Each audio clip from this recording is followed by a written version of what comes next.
Aujourd'hui, l'audience concernant la demande de Tamara Lich pour faire modifier les conditions de sa peine avec sursis a pris une tournure difficile à décrire. Mais une chose était frappante. On avait parfois davantage l'impression d'assister à une audience sur Rebel News et les opinions politiques d'Ezra Levin que sur la peine de Tamara elle-même.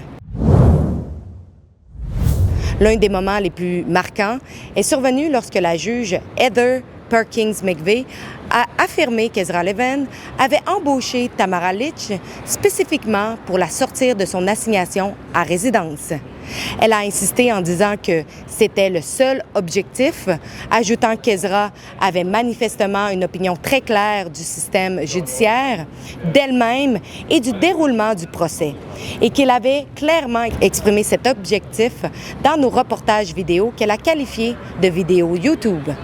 La juge est revenue sur ce point à plusieurs reprises. Elle a également affirmé que Rebel News cherchait, à bien des égards, à tourner en dérision la peine avec sursis.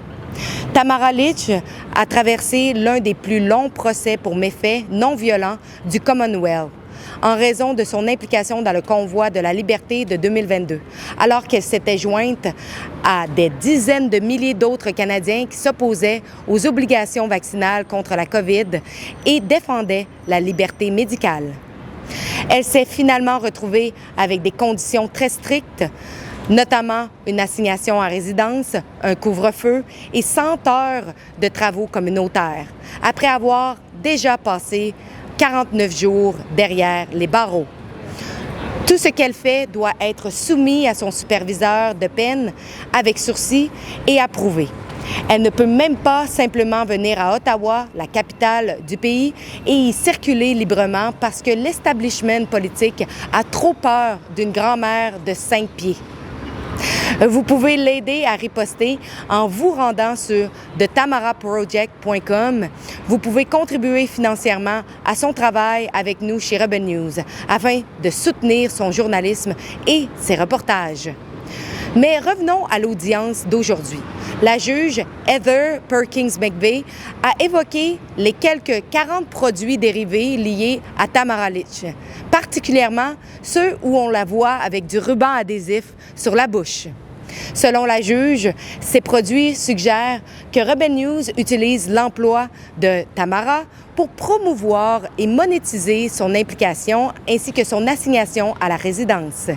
Le ruban adhésif sur sa bouche symbolise la position d'Ezra Levin selon laquelle cette peine visait à la faire taire. Lawrence Greenspan, avocat de Tamara Lich, a répliqué en affirmant qu'il n'avait jamais vu dans ses recherches un dossier où les opinions politiques ou journalistiques d'un employeur étaient invoquées pour mettre en doute le respect d'une peine avec sursis. Greenspan a insisté à plusieurs reprises sur le fait que Tamara a respecté ses conditions. Il a rappelé au tribunal qu'elle purge sa peine avec sursis depuis déjà 9 mois, qu'elle a terminé ses 100 heures de travaux communautaires et qu'elle a obtenu l'autorisation de voyager à l'extérieur de sa province pour son travail à 13 reprises. Greenspan a soutenu que Tamara fait l'objet d'une surveillance extraordinaire. Selon lui, si elle dépasse les limites d'un seul pouce, quelqu'un le remarquera et les autorités en seront informées. Même la Couronne reconnaît que Tamara a respecté ses conditions. La procureure de la Couronne, Siobhan Wetcher, l'a même reconnu. Mais la Couronne soutient que la question va au-delà du simple respect des conditions.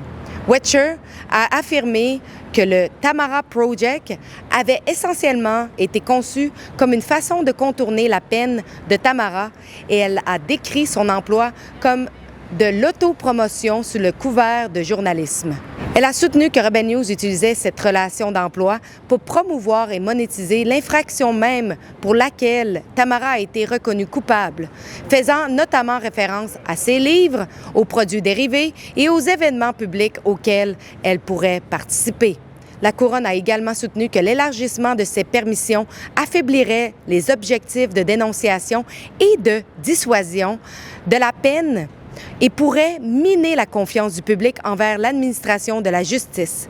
Lawrence Greenspan a aussi souligné que Chris Barber, lui aussi reconnu coupable de méfaits ainsi que d'avoir conseillé à d'autres personnes de désobéir à une ordonnance du tribunal, a depuis été autorisée à voyager à l'étranger pour son travail.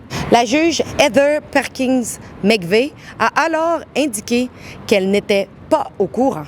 Je pourrais continuer encore longtemps, mais il y a une chose que je veux vous souligner. À mes yeux, on pouvait clairement percevoir le parti pris de la juge. À certains moments, elle semblait presque compléter les phrases de la procureure de la Couronne et à un moment donné, elles ont même ri ensemble au sujet d'un argument. Cette audience semblait surtout être devenue une audience sur Rebel News et les opinions politiques d'Ezra Levin. Je suis presque certaine que si Tamara travaillait pour une autre organisation que Rebel News, tout cela n'aurait pas pris une telle ampleur. La juge a même amené l'avocat de Tamara à reconnaître qu'elle possède également le pouvoir de resserrer ses conditions et que ce genre de demande peut aller dans les deux sens. À mes yeux, on pouvait clairement voir que la juge semblait offensée par les critiques sévères d'Ezra envers ses décisions. Mais c'est justement à cela que sert le journalisme d'opinion. Pouvoir critiquer le système judiciaire lorsque certaines décisions sont considérées comme injustes ou biaisées. Tamara respecte les conditions de sa peine depuis maintenant 9 mois. Elle demande simplement la permission de voyager à l'étranger pour son travail. La Couronne s'y oppose et nous saurons bientôt quelle sera la décision finale. Rendez-vous sur thetamaraproject.com et donnez généreusement afin d'aider Tamara à poursuivre son combat et à pouvoir faire correctement son travail. Merci d'avoir regardé. N'oubliez pas de vous abonner à notre chaîne YouTube.